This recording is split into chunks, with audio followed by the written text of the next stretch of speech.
नमस्कार दोस्तों, मैं आपका दोस्त वीआईबी विजेंद्र सिंह और आज बहुत खीस में, बहुत गुस्सा में, अब बहुत दुखी होके वीडियो बनावते हैं। आज भोजपुरी में सब लोग के आसान कहल जाला टारगेट भोजपुरी के गायक और भोजपुरी के राइटर हो गए बड़े। और आज एक कुछ मीडिया लोग जॉन सीबीआई, सीआईडी और बड़े बड़े टॉर्चर कंपनी से भी बड़ा संस्था हो गई बा, जो लागता कि न्यूज लेत नहीं खे, ओकरा के गरियावता, ओकरा के मारता, ओकर चली तो ओकरा के गोली मार दी राइटर के। ओकर इतना बड़ा गलती कर दिले बा। वही में एगो राइटर पीके आर्यन जी, जेकर नाम जानत होखे, जे अभी गाना एगो चंदन चंचल गाई रहा ढोड़ी चटना, देवरा ढोड़ी चटना बा, ओकर इतना गलत तरीका से ओकरा से न्यूज लेहल लोग, ओकरा संगे व्यवहार कइलक लोग कि आज बेचारा जिंदगी और मौत के लड़ाई लड़ रहा बा। आज ओकर बच्चे के चांस मात्र 5% बा। अभी हम डॉक्टर से मिल गए।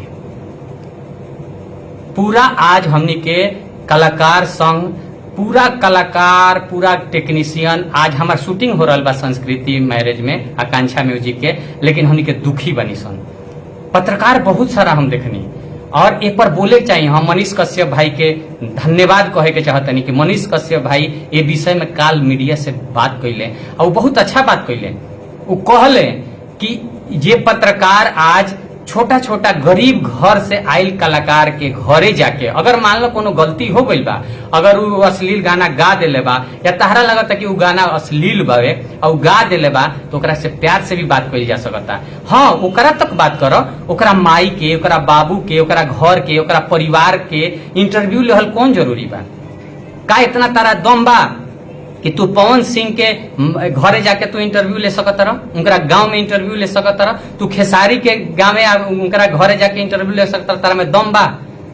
तारा में दम बा कि हिंदी में या भोजपुरी में बड़ा बड़ा हीरोइन बड़ा बड़ा सीन करेले, जो ना के अश्लील कह सकत रह? ओसन काम भोजपुरी के ना एक्ट्रेस करेले ना भोजपुरी के गायक करेले, तो क्या उनका घरे तू जा सकत रह?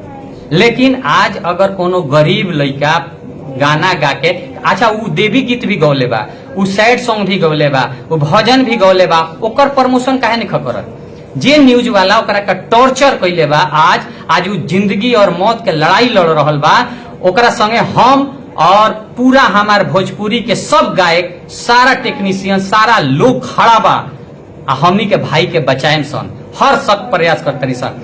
आज वो लोग इतना टॉर्चर कैलक, ओकरा के इतना जाकर हुआ देखे कि ओकर इंटरव्यू कैसे कैसे लोग ले लेबा, और सब लोग ओकरा अगर कुछ होता तो ओकर गुनाहगार बा लोग। वो सब लोग पर FIR काहे ना होके के चाहिए और ऐसा मीडिया के बहिष्कार काहे ना होके चाहिए।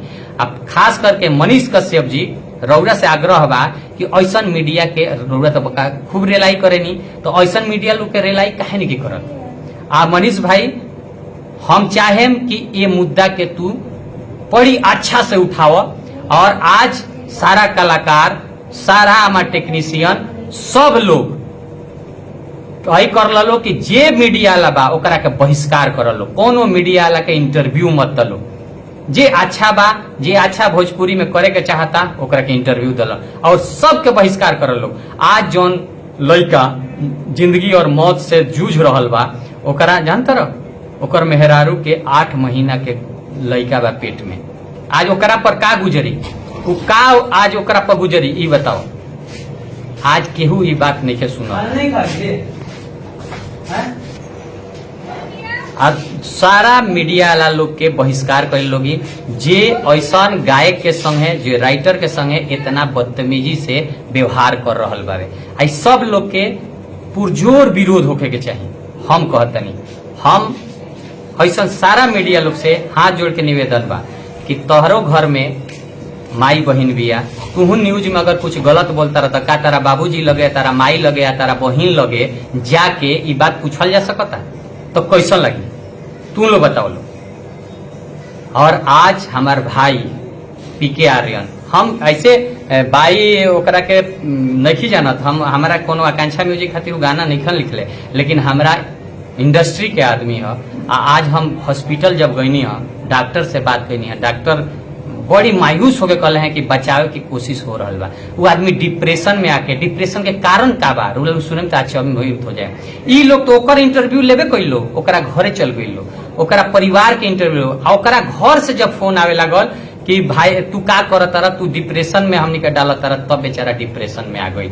अब पता ना का कोइलो का ना कोइलो की तो जांच के विषय बा, आई पर जांच हो रहल बा, रिपोर्ट आई तो पता चली ओकरा फूड पॉइजनिंग हो गई बा बड़ी जबरदस्त। ओकर शरीर के 80% काम करल बंद कर देले बा और आज जिंदगी और मौत के वो जगह पर खड़ा बा। और हम माता रानी ऊपर वाला के माने नहीं, माता रानी से कहतनी कि माता रानी हमार भाई के जल्दी ठीक करी और ओकरा कुछ ना होके चाहिए, कुछ ना होके चाहिए। हम मीडिया वाला लोग भाई काहे तू लोग जान लेता रह लोग, और भी बा बहुत चीज कलाकार के अलावा वो लोग पर भी बोला लो। गंदगी अगर कोनो अश्लील गाना आवता तो भजन आवता ओकरो बारे में बोला लो। तू लोग भरत शर्मा जी के गाना पर काहे ना बोले लो, छोड़ दलो। तू हमारा जैसन बीआईबी विजेंद्र सिंह और तर आनंद मोहन पांडे इतना अच्छा गाना वाला ऊपर काहे ना बोले लो। तू लोग मदर राय के कोनो गाना साफ सुथरा बा ऊपर काहे नहीं लोग इंटरव्यू ले ले। तू लोग भरत शर्मा जी के काहे ना इंटरव्यू लोग के जाके ले लो कि अच्छा कैले व्यापार करे, उहे गायक देवी गीत कैले बा, ओकरा से काहे ना पूछल कि देवी गीत सुनाई। और सारा आज कलाकार एक मुंह से इस सारा मीडिया के बाइकआउट कर लो आ केहू इंटरव्यू ना दी।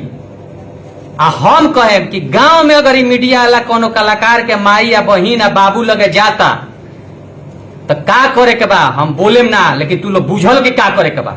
ई गांव ना, ई जवार में ना लौके के चाहिए कनी के। ये कनी के जब ले रौरा लोगिन, अब खुल के हम नहीं कह सकत, लेकिन रौरा लोगिन बुझता नहीं हम भोजपुरी में का कहे के चाहतनी। अन्ना तो बीआईबी विजेंद्र सिंह खड़ा बा, हमार नंबर भी सब गांव में बा, सब लोग हमरा के जानता पूरा बिहार के। एक फोन करे लोगी, अगर बता देतनी कि अगर पीके आर्यन भाई के कुछ भी हो गई तो जितना जाना मीडिया वाला इंटरव्यू ले ले बड़ा नंगा ना छोई, या तो बिहार छोड़ दे बलो आ ना तो सुधार जी बलो। हम देखे में इस बात जौन आज इंडस्ट्री में आके कहता रह लोग कि नचनिया ऐसा रील बनाओ तरी सन, तारा हम लोग के माई या बहिन किचन में खड़ा होके का करता रही, आरती उतार तरी, आरती नहीं उतारत। भगवान से मनाओ लोग न्यूज वाला लोग।